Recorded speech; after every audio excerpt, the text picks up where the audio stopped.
Tervist! Täna me teeme hakkliha värske kapsa hautist. Selleks mul on üks pott, kuhu ma panen siis kapsa.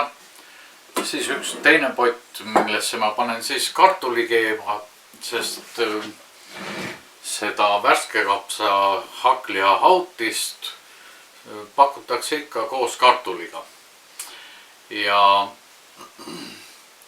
siin on mul ka hakkliha. Selline odavam sort seahakkliha.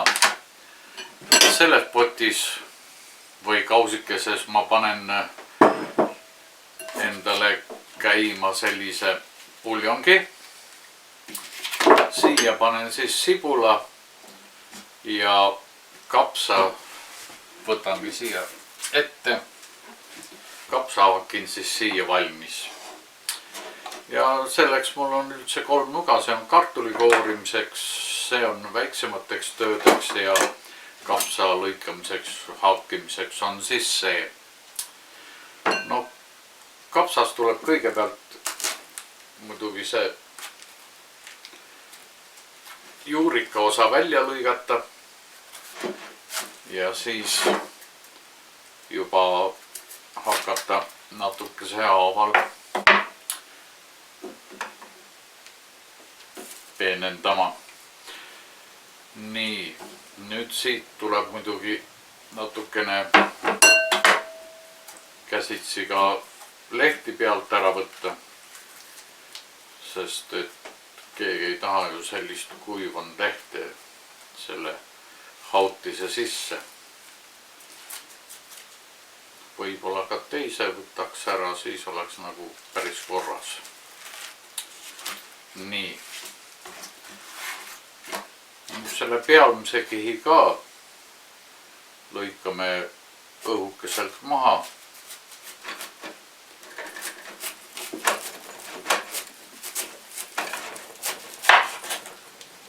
Nii. Ja siis peaks hakkama nagu seda kapsast peenemaks lõikama. Ma lõikan ta kõigepealt pooleks.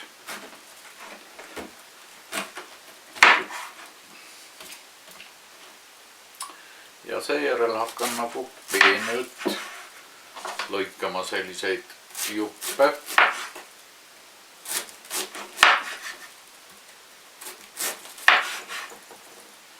Ja need ma saan omakorda veel päris pooleks lõigata, umbes siit keskelt. Nüüd läheb natukene aega, enne kui ma selle kapsateo valmis olen saanud, siis näitame edasi. Nii, kapsas on nüüd lahti lõigatud. Loogiline järjekord oleks, siia peaks porgandit ka sisse panema, aga porgandit mul ei ole hetkel. Seega jääb porgandita praegu. Loogiline tööhetk oleks siis selline või tööjärjekord oleks siis selline, et nüüd paneks selle tulele, siis hakiks sibulad, paneks need omakorda tulele koos siis hakklihaga varsti ja seejärel kooriks nagu kartulid. Ma teen nad kõik enne valmis, sellepärast et ma tean, ma olen kartuli koorimises väga aeglane. Ja vahepeal ma võtsin ka ühe väikese kotikese, mis oli leiva ümber ja siia ma panen siis ka need koored ja liigsed asjad, mis lähevad siis sellesse komposti.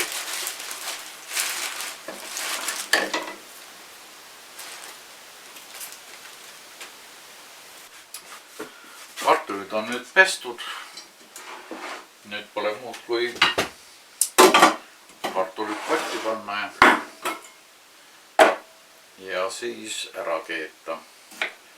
Siis kui pliit valmis on.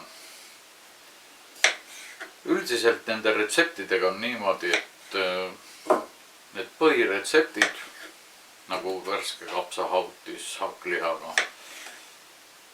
see on selline loominguline asi, et iga perenaine, iga peremees teeb seda täpselt nii, nagu ta ise tahab.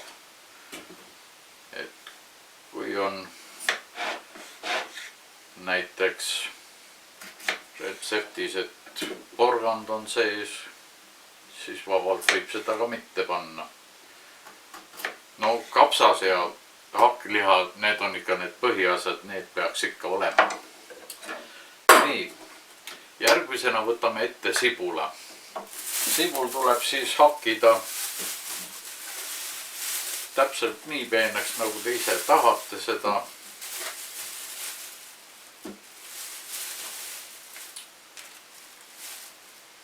No ma arvan, 3 sibulast väiksest sellisest piisab küll.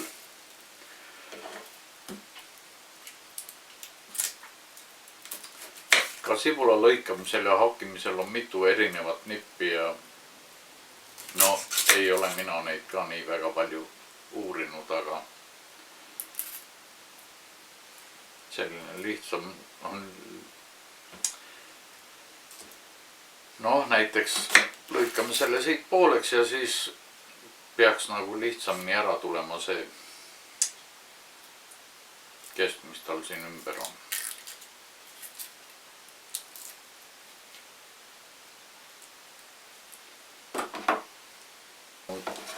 Peaaegu, et ühel pool hakime ta sobivaks suuruseks ja siis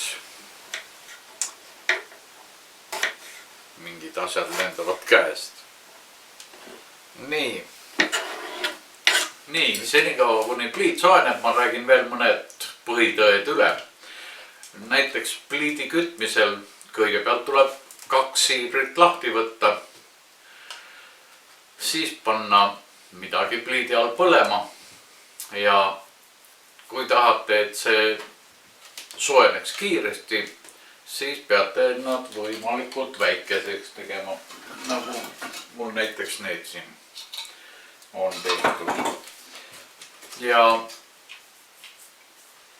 mis nüüd sellesse puutub, et pliidi peale tuleb päris palju potte panne, siis sellest pole midagi, nad ükshaaval hakkavad sealt ka ära kaduma jälle. Kapsas, mis nüüd potti pandud, sinna tuleb panna õli või mingit rasvuollust ja paar minutit kuivalt nii-öelda õliga praadida. Selleks võib olla ka näiteks või. Mul on siin taluvõi olemas, nii et see läheb kõik sinna sisse. Kapsad panin siia hauduma. Siin on kartul keemas, siin läheb puljongivesi ja siia panen siis sibulad ja mõne aja pärast ka hakkliha.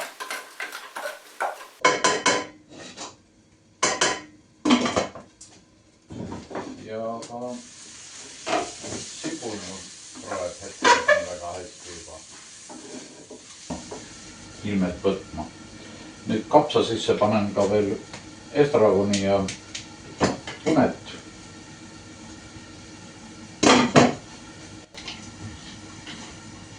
Ka selleks, et maitsvam oleks.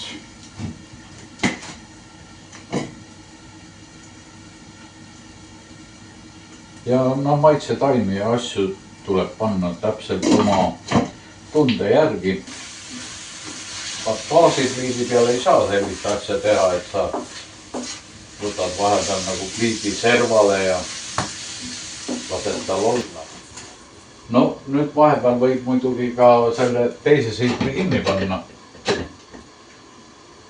et ta läheks läbi nii-öelda talviste käikude ja soojendaks ka soemüüri. Nii, ja nüüd keeb ka vesi juba. Saame selle panna puljongisse.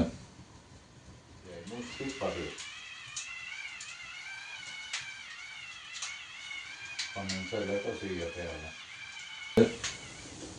Panna puljongi sisse ja hakata hautama.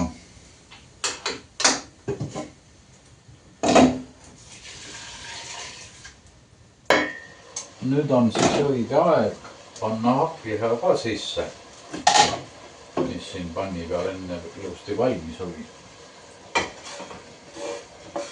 või no mitte päris valmis, aga niimoodi panemiseks valmis.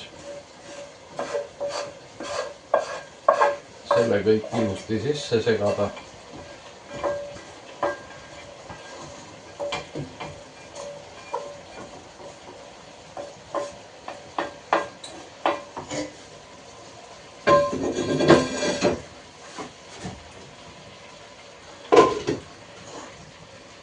Ja kuni lõpuni valmis autada. Ei oleks vaid nii. Nüüd on kartul ka valmis. Nii. Ja valmis ta ongi. Nüüd pole muud kui taldriku peale ja sööma. Fantaasia piirab ainult seda, mida siia juurde panna.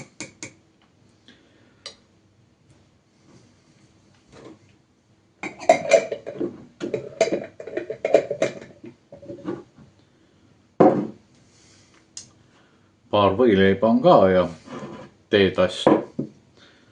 Nii et pole muud kui head isu.